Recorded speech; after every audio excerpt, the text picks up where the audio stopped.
Day one post-draft. Chris Brown, Steve Tasker, One Bills Live, and joined in studio by Bills General Manager Brandon Beane, who's barely had a chance to exhale after the close of the draft. You had Sunday, I guess, but you're still picking up loose ends, I would think. You guys are kind of reviewing stuff. And do you, that brings me to my first question, Brandon, because there is a review process to everything that went down as well, right? You guys will comb through the draft and maybe kind of compare and contrast it to your board, maybe not your picks, but everybody else's, right? There is some element of review to that, right? Yeah, we definitely we track the board. We have the magnets up there, but we write in where they go, and we leave it up there for a little bit just to look and see. And we definitely use history for positions, and corner was obviously one. Going back to, we spent the last couple of weeks when we got into corner conversations talking about.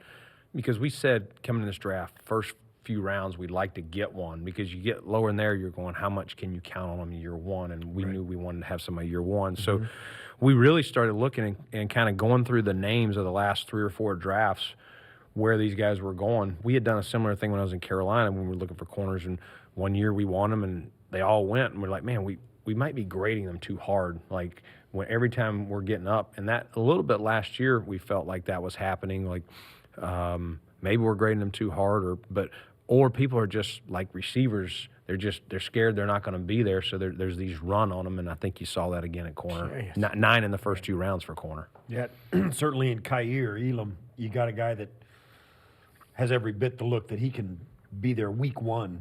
Yeah. When we got a chance to look at the embedded and saw the interview process, he is like. Yeah. Splattered, like McDermott had to be going, you know what, this is the guy, right? I mean, right? I mean, just raise his hand in the middle of the interview going, just stop it. You know what, we're going to take you. So just, if you're there, you're because it really does seem like he's got that DNA, said all the right word, and maybe he's got a good agent that coached him up, but it really seems genuine. No, you do have to say, all right, is this authentic? Is this my 15 minutes to make you think I'm like this, but I'm really like this? Listen, those were true notes. Those were notes that he had broken down of, some receivers and stuff like that, the SEC guys he was going against, and it was his legit, it was all wrinkled up and been to hell and back. But that's who he is. That's who the person is at Florida that matches the sources. That's not a made-up deal, and you can just tell the more you're around him. We brought him for a 30 visit. His wiring reminds me a lot of Tre'Davious. Wants to be a sponge, wants to be great. Obviously, he's got the pedigree with his dad and his uncle. But you know what? There more and more kids are really impressive in some of those. Some other ones that did not end up being Buffalo Bills in their own way that did some similar things that we were like very impressive. Right. Night one, I know when we had you in here last week, you hoped quarterbacks would go, knowing it would push the other talent down the board to you. That didn't really happen. But the receiver run started at 8, and then there's 3 trades to take receivers between 11 and 13. And I know you've probably seen a lot of things in your years of being in draft rooms, Brandon, but I'm sitting there going, what the heck is going to happen next? It was like a frenzy for receivers. I know you told us you traded up because you only had really one player left with a first-round grade to take Khalil, but what kind of impact does a run like that on receiver have on your thinking? Besides value at receivers gone, I mean, that was obvious, but how does that impact your thinking as it's coming down to you seeing that kind of activity? Yeah, I mean, it continued with some trades of A.J. Brown. Yeah, at 18. So it was definitely people probably going, okay, maybe Philly said, hey, well, if we like a receiver there, I'm assuming, if we like a receiver there, we may take them.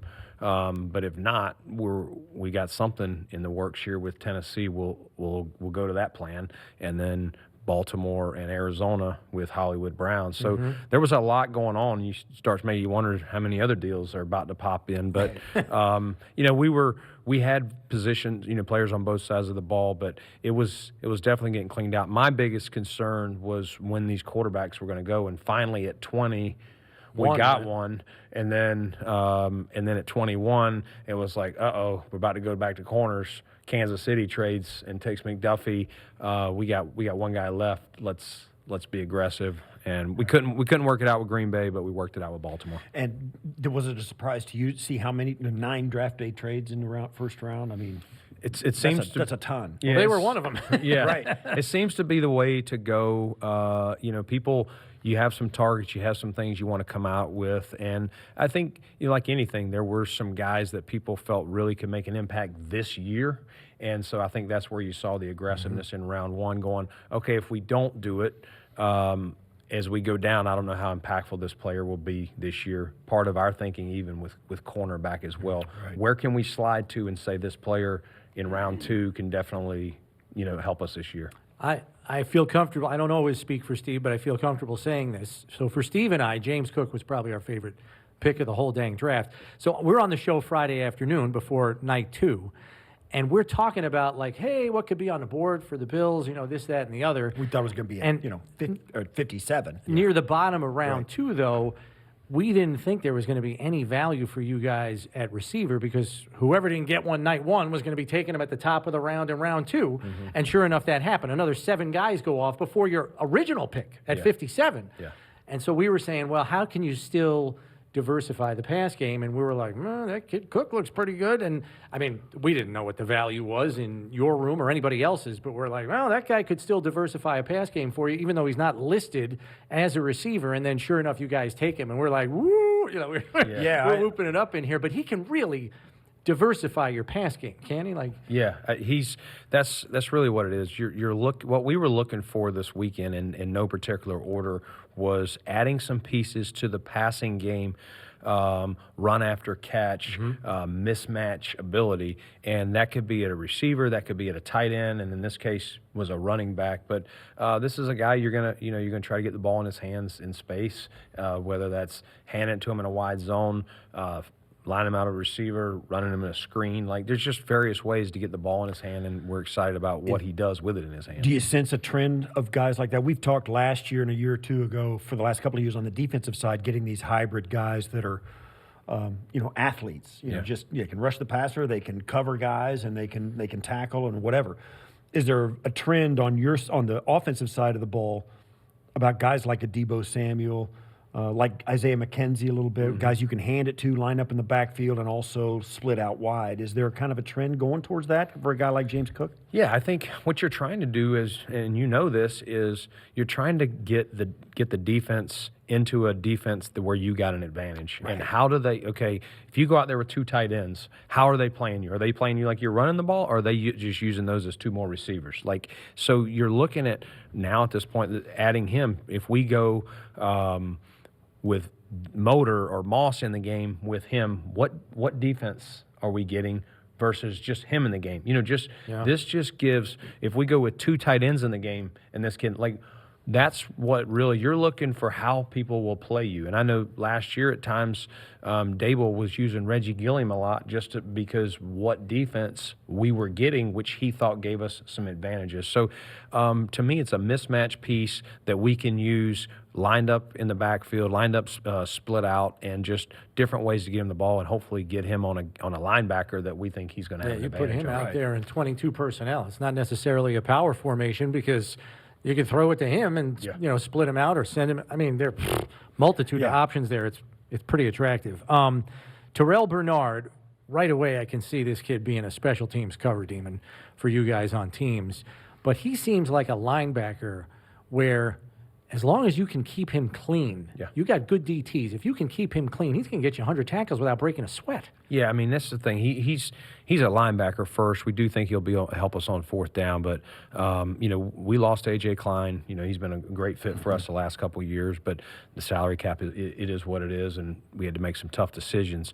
And so, adding a guy with his smarts and his versatility to play inside and play outside, he's a playmaker. Like you want to knock his size. Tasker got his size knocked too. He belongs in the Hall of Fame, and hopefully this kid will be a heck of a player. He knows how to play the game. He's a slippery blitzer. When you watch him, he knows how to do it. He's instinctive. He's smart. Guys like him make up for their lack of prototype size with all the other things, his preparation, his instincts, his quick twitch, in the box. He's got range, so we feel like you're right that if our guys are holding up in there, that he's going to be able to run and chase and make plays. Yeah, we were worried too. We thought too. And you look deeper into Bernard, had some trouble sometimes staying on the field.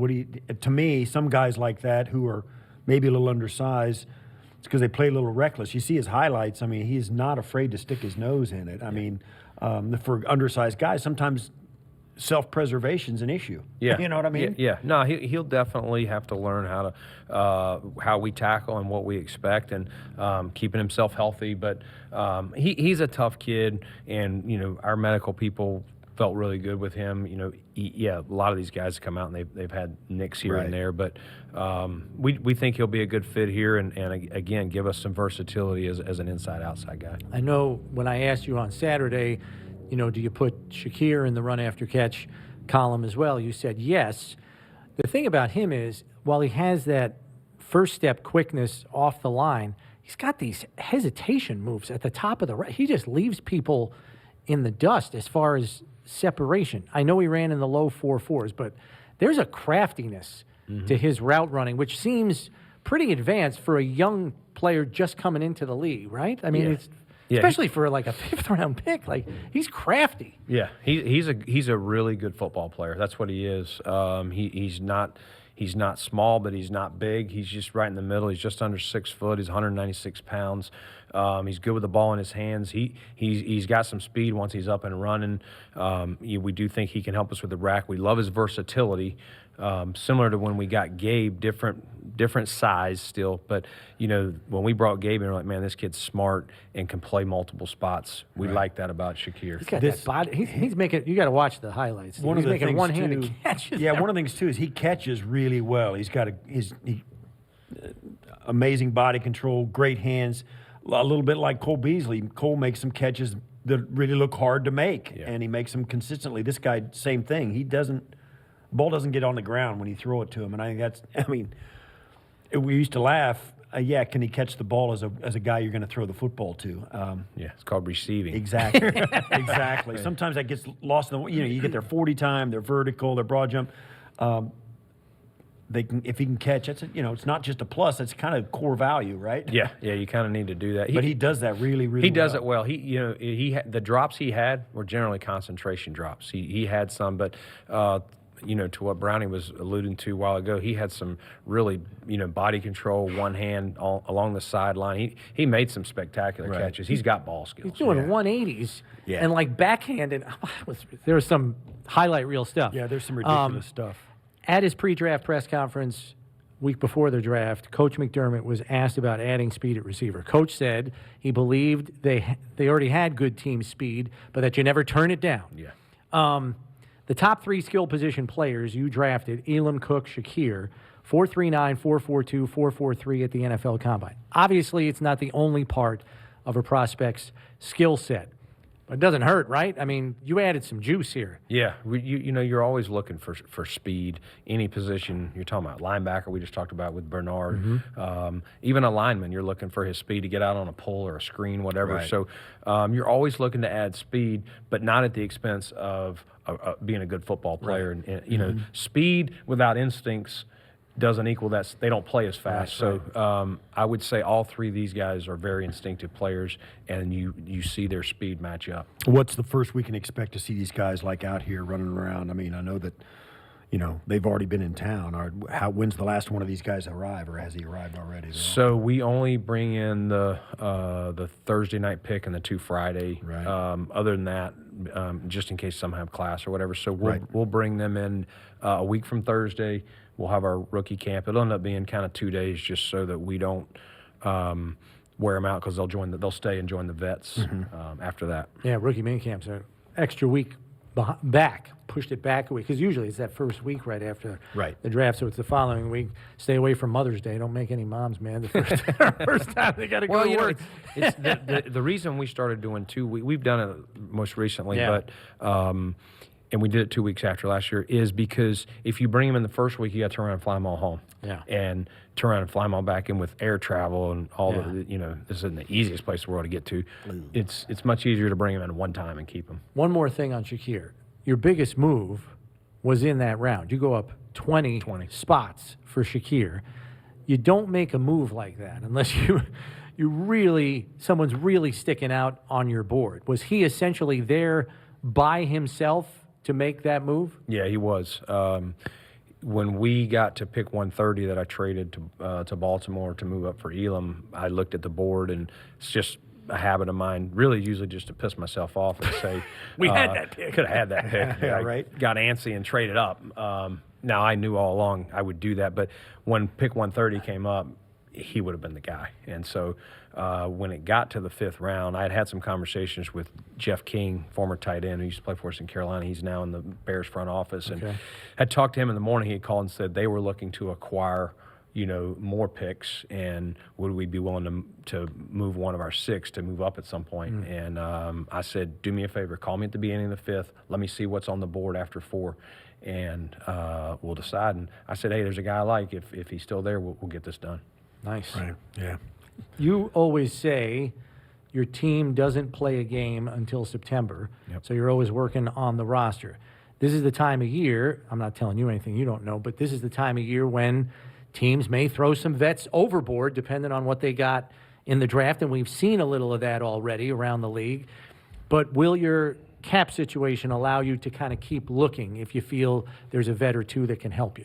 Yeah, I mean, I think the cap is still an issue.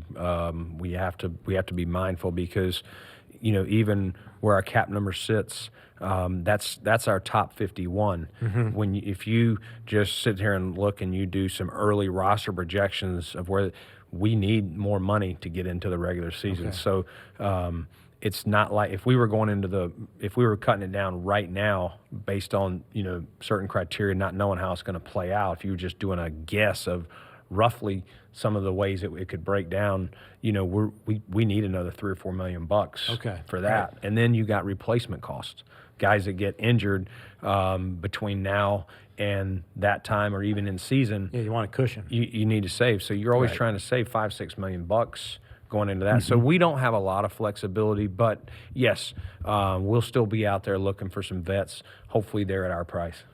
If there anything, if you look back at this draft, and I know you told us you did your review. Was there, you don't have to tell us what it was, I guess, but was there most like, it's easy to do it after the fact. Yeah. Is there some of that stuff, if I had known? Yeah, there's always, and that's, the if I had known, I worry more about at the top of the draft versus the bottom. And that is why I traded up for Khalil, because I didn't want to say, because I really wasn't necessarily worried about those two teams, but I was just worried about someone knowing our desire for a corner to trade in front of us was my biggest concern. And you just can't predict that. And I wanted to sleep as good as I could that night and know we're right here. We're a couple of picks away. We really like this guy. He fits us. I'll figure out the 4th round later, and we'll take this guy. Right. With a quarterback class that didn't deliver in the draft in terms of storylines, if you're sitting in our seats and you need a headline for this year's draft, is it receivers or is it pass rushers, do you think? I mean, that run on receivers was interesting, and I think to what we were talking about earlier, the run on receivers, and then, there's nobody left that I think can impact me the way I want. I'm going to get A.J. Brown or Hollywood Brown. That was interesting. Just the narrative from a player standpoint of this offseason is where the receiver market is gone. And you've seen that either through frustration of contracts or through pay raises like we gave Steph Diggs to the 6 in a row, and then 2 teams trading first-round picks plus to get a guy. Yeah, and also the fact that 10 minutes later, A.J. Brown had a 5-year, $100 million extension like that. Yeah. I was like, maybe this was in the works for a little while. Yeah. And you got to, in hindsight, you also get a look at, and you had mentioned in your post-draft that, Elam was kind of your last number 1 that you had on your board. And as you look at it and look at the other teams, particularly in the AFC East, I guess I don't know what New England was doing, but their line for their number 1 picks was different than the Bills. It seems like, particularly And like everybody the Jets else and is. everybody else, right? But also the other teams, everybody's line about who's number one and who's not is similar but different. It's definitely different. Yeah. Like you That's talk, the interesting part about the entire I process. may have 15 first-round grades, and you may have 19. And Right. But it can be a tick, though. I may have a guy right below, just very top of 2. I may have some guys right there that I'm going, there's one thing that's keeping me from saying, because first round, he's got to hit a lot of things. He's got to have, very few holes. You're trying to eliminate the bust factor. Sure. And you know what? There's something there holding me back. Sometimes it can be medical, but sometimes it can be character. Sometimes it can be smarts. Something tells me I got to be a little bit concerned. As talented as he is, but I would take him all day in the second round. Yeah. Right. Your last pick, Balin Spector. I'm talking to my dad on the phone last night, and he lives down in Somerville, South Carolina. Yeah. He's like, "You got one of the Bruise brothers." I was like, "What?" So because I hadn't heard Him and that term. Skalski? So yeah, so I looked it up, and sure enough, that's what they called those two guys, the Yeah. Bruise brothers. I know you said he certainly brings an edge to a defense. So there ain't nothing wrong with a little bit of nasty. Like, Yeah, no, he's a versatile player, similar type skill set to Bernard. A versatile player, run and chase, has played high level football. Clemson's had a really good program. They've been in the playoffs pretty much every year till this year, and so he's fun to watch. Again, a run and chase. He should help us on fourth down also. And I guess I said last or 2 nights ago, I'm excited about these late round guys. I think we got some guys. That are going to push hard for a roster spot. Yeah. Right. And then as the off season wears on, going back to Rochester, you're going to get a little bit back to normalcy for this training camp, right? I mean, everybody's headed over there. You're going to pick up and move the entire caravan, traveling circus all the way over there. It's got to be you got to be looking forward to that in some way. I know training camp's training camp, but man, oh man, I love it. Yeah. I love it. It's a great setup. It's a great town. They embrace us. It's not too far away. Listen, like anything, there's always a little bit of, I got to go stay in a dorm room. I got to do this. But when the guys get there, there's a lot of camaraderie. There's a lot of fun. And it takes pressure off if you've got obligations at home, taking kids to daycare or night feeds, wherever you are in your family plan. And even listen to my wife. Hey, honey, what time are you leaving? Can you stop by CVS and pick up a prescription for me? Yeah. Like, I don't have to worry about any of that. And I know the players feel the same way. Yeah. I went on a little bit of a rant last week because I was trying to watch some Pac-12 offensive players, just YouTube videos and stuff. And I'm watching these tight ends like Dulcich from UCLA, and I got angry because you got to listen to him. and I know, and I'm not asking you. I know you got relationships that you got to maintain and everything with college scouts, college coaches, and all that stuff. But defense in the Pac-12, Brandon, I got to imagine that's got to make some evaluations on offensive players more challenging at times because some of the defenses in that conference, it's like I'm watching guys catch balls. There's nobody else in the camera shot. Yeah. It's the kid catching the ball. There's nobody near him but green grass. How does that impact evaluation sometimes when they're playing in a conference where maybe the defense, for lack of a better term, is substandard? Well, you have to do all of it. You have to listen. Christian Benford played at Villanova. That's a different level than Kyer Elam played at, and so it's an easier translation to see Kyer Elam playing in the NFL than it is Christian Benford, who he's going against. So you're trying to find matchups. You're trying to find these guys that this where Senior Bowl, All-Star games help, and you're hoping at some point they played even maybe if. There's only 2 games a year or 3 games a year that were, that was a legit game, a Pac-12 championship or whatever. You're looking for those opportunities to see because it is college scouting is much harder than pro scouting because you see guys every day going against their level of player. You can be just going against a weak opponent that week, and you're just abusing them. And you're also grading the athletic traits. You're watching them come off the line, their build-up speed, their lateral quicks, their hand-eye, reading a defense to know whether not to run themselves into coverage and know when to sit down in a zone. So there's still other things you can find out. But you're right. Sometimes, depending on the level of play, you have to kind of throw the defense out. Yeah, because I know you guys rely on the tape maybe more than anything else, but if if the tape's not Yeah. I mean, there's always something you can get from it, as you just pointed out. But if the value of the competition isn't there, I got to believe it makes the evaluation tougher sometimes. It definitely does. Yeah. Yeah. What's next? What's on the agenda? So we're filling out this rookie camp right now because we want to be able to go 11 on 11 out there, and you don't have enough with your draft picks and unsigned. So we're inviting some guys to rookie camp. We've got most of those out and just finalizing that, and then we'll work through any staffing changes if those were to occur in scouting. This is kind of the end of the scouting season, so we'll see how that works, and then. After we get through this rookie camp, get our weekends back, hopefully see you in the golf course. Yeah. Is there anything to be done in scouting the USFL? Yeah, we'll follow that because Okay. there's definitely guys. We love it when there's other leagues. We'll track that. And listen, we're going to continue to monitor what you said earlier, guys. There's still free agents that didn't sign that were like, hey, I didn't get the contract I wanted. I'll just wait till after draft and find a team that didn't pick a player that, at my position and sign for a lesser than they probably thought. But we're still monitoring that. We're not to 90.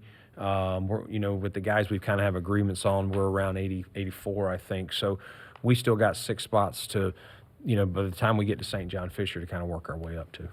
Brandon, Good thanks stuff. for the Brandon, time as always. We congratulations. appreciate Great it. draft, a lot of fun. Yeah, good job. Well, it's fun for us. I don't know. What No, you know what? Draft part's fun. It's there's some grueling times, but you get your feelings hurt here and there. But it was good. Are you satisfied with the way the draft room's set up now? You've been doing it it's got to be honed. You got it dialed in now, Yeah. right? I mean, Yeah. It's good. The guy we've had so much continuity. I know we've lost Joe and Dan Morgan a year ago, but the other guys that have filled in have been here and seen the operation. This year we got to have everybody back. Last year it was 10 people. Obviously the year before was in my basement. I was gonna say, in a it's hoodie, a lot but, better in your basement. everybody was excited to be back in the room, and it was like old times. Yeah. Did Shane give you a call? Oh yeah, he messed with me. I messed with him. Obviously, I saw him on ESPN, so I was trying to blow his phone up. He got me back. He was calling him during the wrap-up press conference. He was buzzing his phone. It was pretty funny. Good stuff. Thanks again, Brandon. We Thanks, appreciate Brandon. the time. All right, that's Bills GM Brandon Beane joining us here at the top of our Monday post-draft review.